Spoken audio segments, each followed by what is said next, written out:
This is Changemakers with Katie Gore, finding the right solutions for the affordable housing community. This week's Changemaker is Ruth White, the Executive Director of Catholic Charities of the Diocese of Wilmington, Delaware.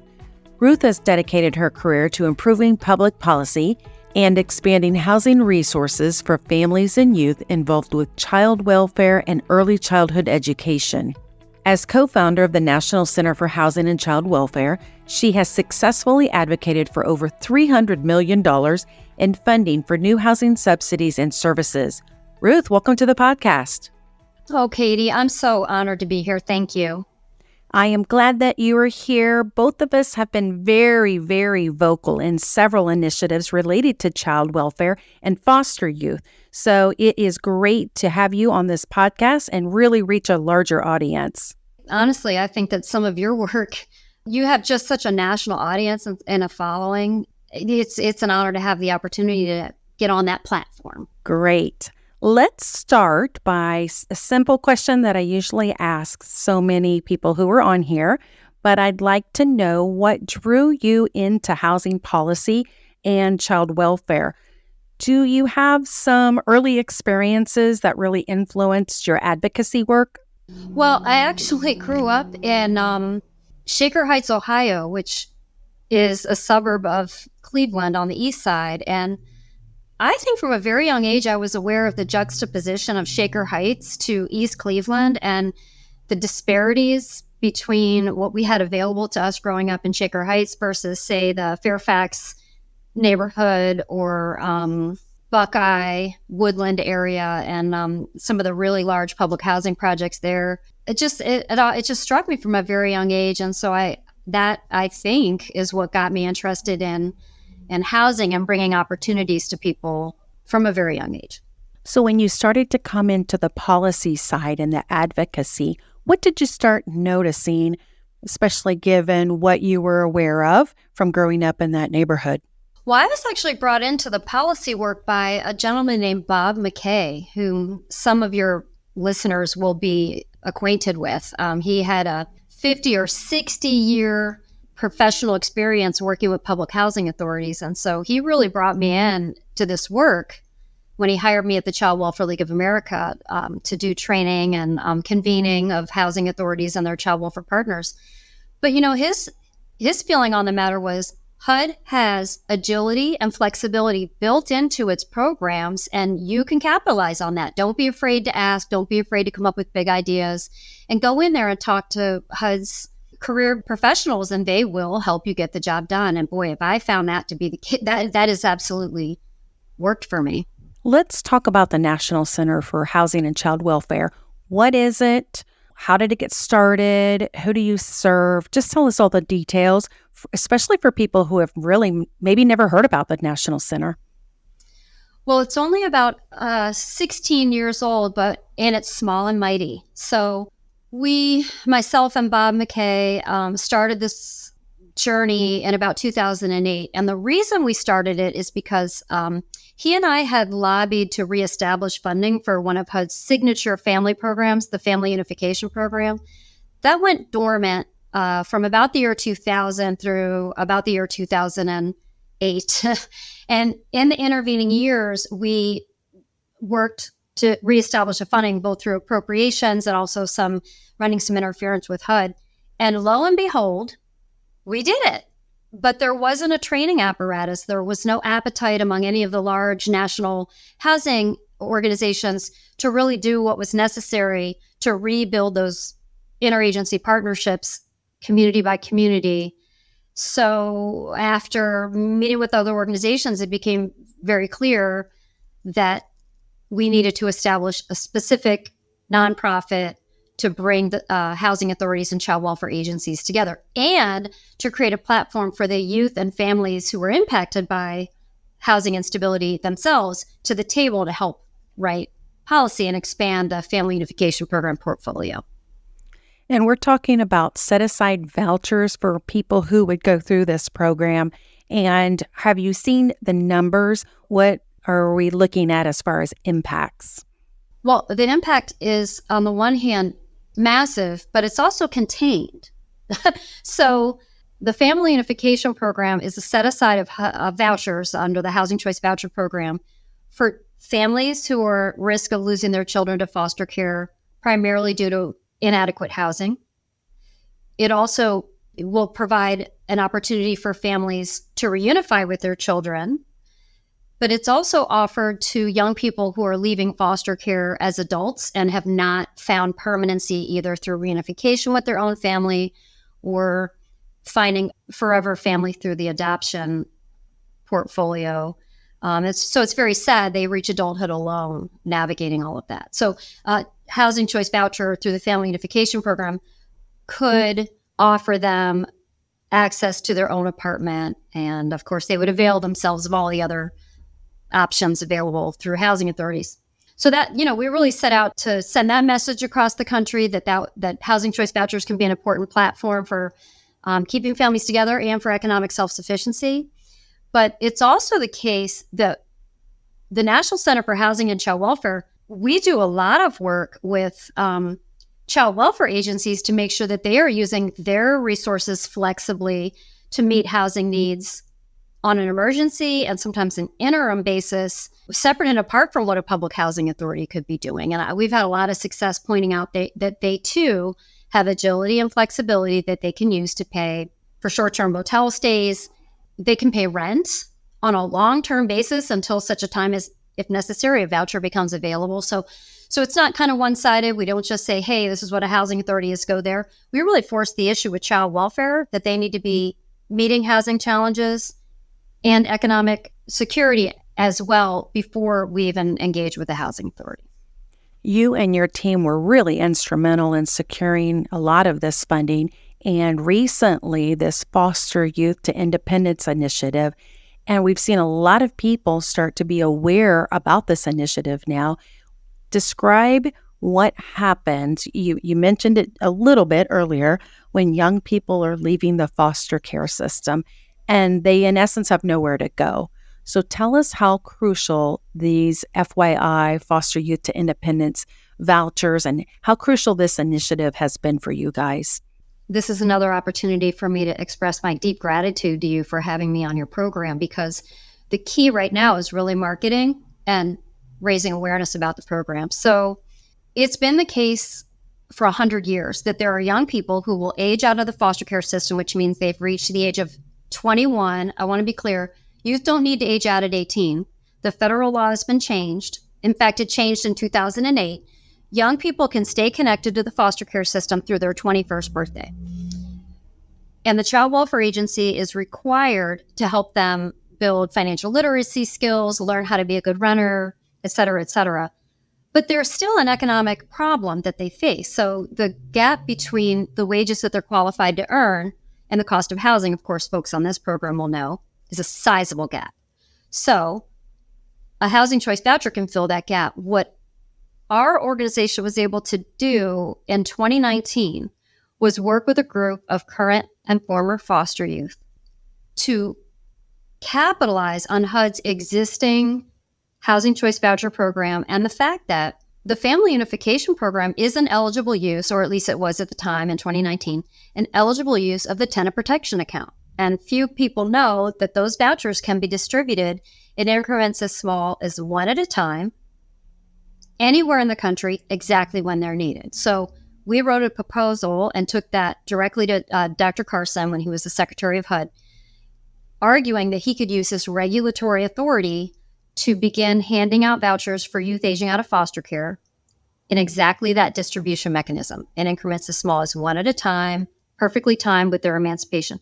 And the young people themselves presented that concept to Dr. Carson, and to his credit, he said, if this is true, and I will run it through, the Office of General Counsel, but if they're right, I don't see any reason to wait. And so, of course, the Office of General Counsel looked at this proposal, determined it was airtight, and within 4 months, they, matter of fact, we're nearing the 5th anniversary of the Foster Youth Independence Initiative.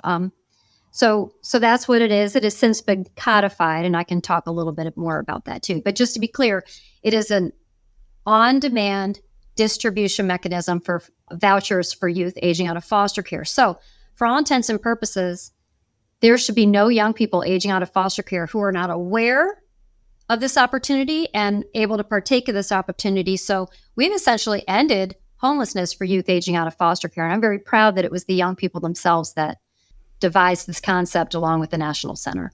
We've had Hunter Kurtz on the podcast previously, and he said this initiative that you just talked about was one of his proudest moments when he was working at HUD, to be able to quickly roll these vouchers and this regulatory flexibility out. Well, he will never take credit for this, but he named it. So we had a different name, which is attached to the legislation, but he is the one that came up with the FYI program, and it is genius marketing. And he really was such an early champion of this. And it is amazing that he's gone off on to other opportunities outside of HUD, and he really is just such an amazing PR person for the program. We're so grateful to him. He was one of the operators that really knew, because he had been in the field and then went to HUD. So he had a great, unique role. So talking more about what you guys have done at the National Center, how do you create awareness?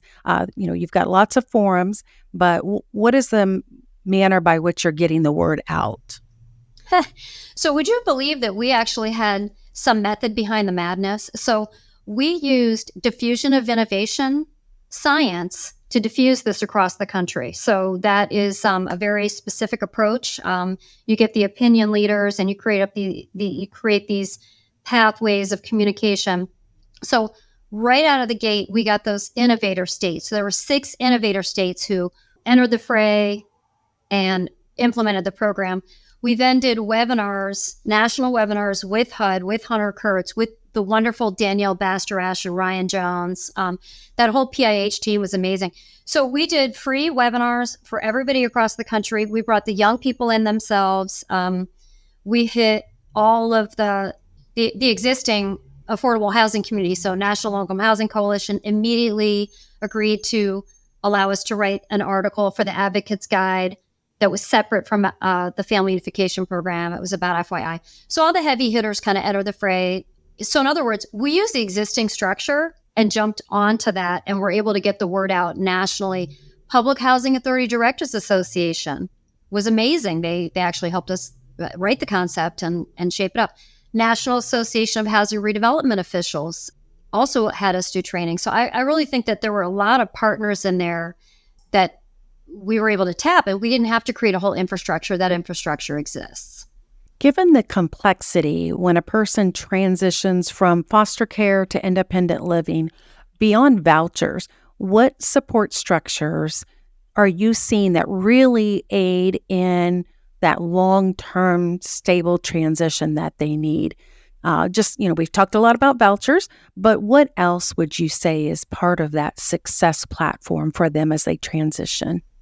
Well, I think your listeners would be really surprised to learn that there's a multifaceted independent living apparatus already funded by the federal government that's personalized for every young person. And it can start as early as age 14. Furthermore, all of that is funded under entitlement funding. So if a social worker or child welfare worker is aware that Johnny is going to be independent at age 18, or in a sense, they're aging out into independence, as early as age 14, they can begin independent living courses, cooking classes, budgeting, financial literacy, helping them build out a network of people who might not be adopting them, but will be a part of their social capital when they age out. Sadly, we don't force that enough. So some young people are not provided with that complement of services. And that is a tragedy of the highest order, one that FYI isn't designed to fix. So we really need to put pressure on our public child welfare agencies that they keep their commitment and their federal mandate to make sure that all young people get that full complement of services. But it is flexible and it is personalized. But here's where FYI comes in. Our argument was, great, so child welfare has structure. Young people are supported appropriately increasingly towards independence. All we're doing is capitalizing on federal law to synchronize the voucher request with emancipation. And we have a beautiful chart we did with the young people that depicts all of this. So you see where the voucher comes into play around age 20 and a half. And then, of course, We have Workforce Innovation and Opportunities Act contractors. We have some social services. And of course, HUD's wonderful best kept secret family self-sufficiency program. So we show how all of that can fit together. That is something that every community needs to demand gets put into place. But the great news is what I've just described has been on the books since 1986. The independent living program for youth aging out of foster care has been on the books and funded as an entitlement since 1986. And it is as agile and flexible as I describe it. And I hope everyone will research that. For our listeners who really are motivated by the challenges and solutions you've mentioned here, how could they get involved in advocating for foster youth and linking up some of these child welfare components to housing initiatives? Well, it sort of depends on where they enter the fray. So if they're really intimately familiar with their public housing authority, they could meet with the community services director, the HCV director, or meet directly with the leadership and have a conversation. Have you served these young people? Have you thought about changing your administrative plan simply to add a preference for a young person so that you're prepared if this opportunity presents itself? So that's the housing authority side. If you are more interested in what the child welfare agency is doing, go meet with the commissioner, the child welfare commissioner, and ask them, what does your independent living process look like? How can I help you improve that process so that all the young people would be ready to rent when they age out? So I don't think you need to assemble a massive stakeholder group. I don't think that you need to have a protracted youth homelessness demonstration program type process. This is a very simple matter of, is everyone aware that there are young people aging out of this community? And let's do for them what we would do for our own children. Make sure they're going to be good, respectful renters, that they are moving towards being employed, et cetera, et cetera. But this is a simple lunch date between yourself and your housing authority director, or yourself and your local public child welfare administrator. And I'll just say this other quick thing about it. The reason why we approached this work with the public entities in mind is because that is how you get universal coverage. So FYI makes a housing voucher for a young person aging out, synchronized with emancipation, predictable, so you can write it into the case plan, the federally required case plan, and universal. But the way that it's universal is you work with the public entities, because every patch of land is represented by a public housing authority that administers Section 8 and a child protective services unit. So every patch of land in the United States has some public child welfare entity. And of course, HUD, in its infinite wisdom, also acknowledges that in all of their notices. They refer to the entity on the child welfare side as the Public Child Welfare Agency. And it shows HUD's sophistication on these matters. So what are some misconceptions that you encounter that you actually have to work to challenge some of those views? How do you leap over those obstacles? That's such a great question, Katie. Oh my goodness. I have kind of a running list, and I feel like in some ways my life over the last 5 years has been a massive game of whack-a-mole. Okay, so like somebody raises a barrier and I say, oh, it turns out that's not actually a problem or whatever. So, but one of them is, let's say the child welfare side first. Child welfare professionals and folks that are sort of observers or advocates of child welfare think they don't have any flexible funding. That's not the case. Their funding is extremely flexible. Let me tell you how flexible. As you begin to read about child welfare and foster care, or you begin to read some human interest stories, you're going to find that there are young men and women who've been in 18, 19, 20 placements. I met a young man who was in 45 placements. Is it the case that child welfare funding is too flexible? Right. So of course, they have ultimate flexibility, and so we need to force that issue. So that's on the child welfare side. On the housing side of the equation, first, people say that's too good to be true. Vouchers are not dispensed in increments as small as one at a time. It's not as you portray it. And then when I show them the public and Indian housing notice, they say, oh my goodness, you're absolutely right.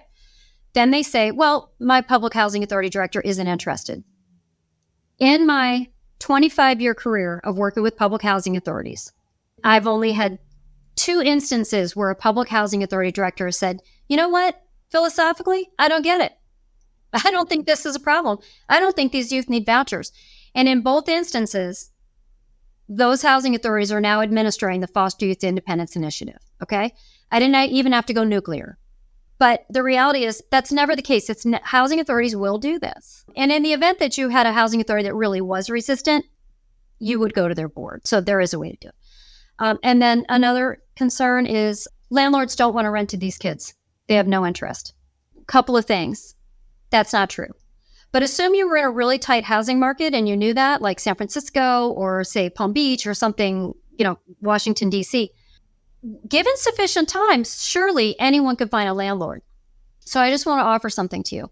The average amount of time that a young person who ages out into the independence spends in foster care is 5 years. And that's the average. So some of these kids are in foster care for 12 years. So if you know that Johnny is going to age out into independence, you don't think, Katie, that you could find a landlord in 5 years that would rent to that person? Of course you could.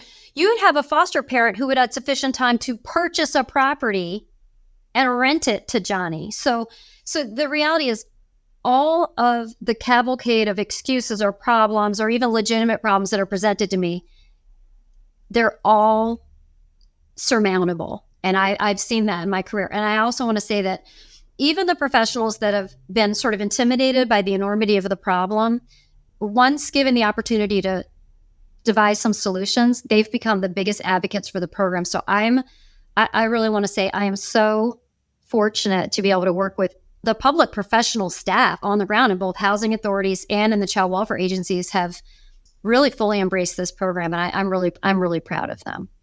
That's great. And I want to get into some of those programs you're involved with, but we have to pause here.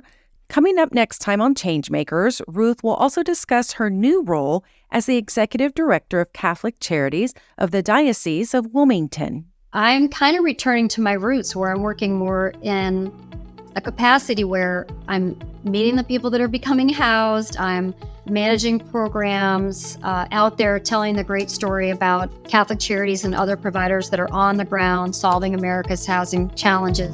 Thanks for listening to Changemakers with Katie Gore. To find out more about Katie, go to quadel.com. That's QUADEL.com. This has been a production of Forbes Books Radio.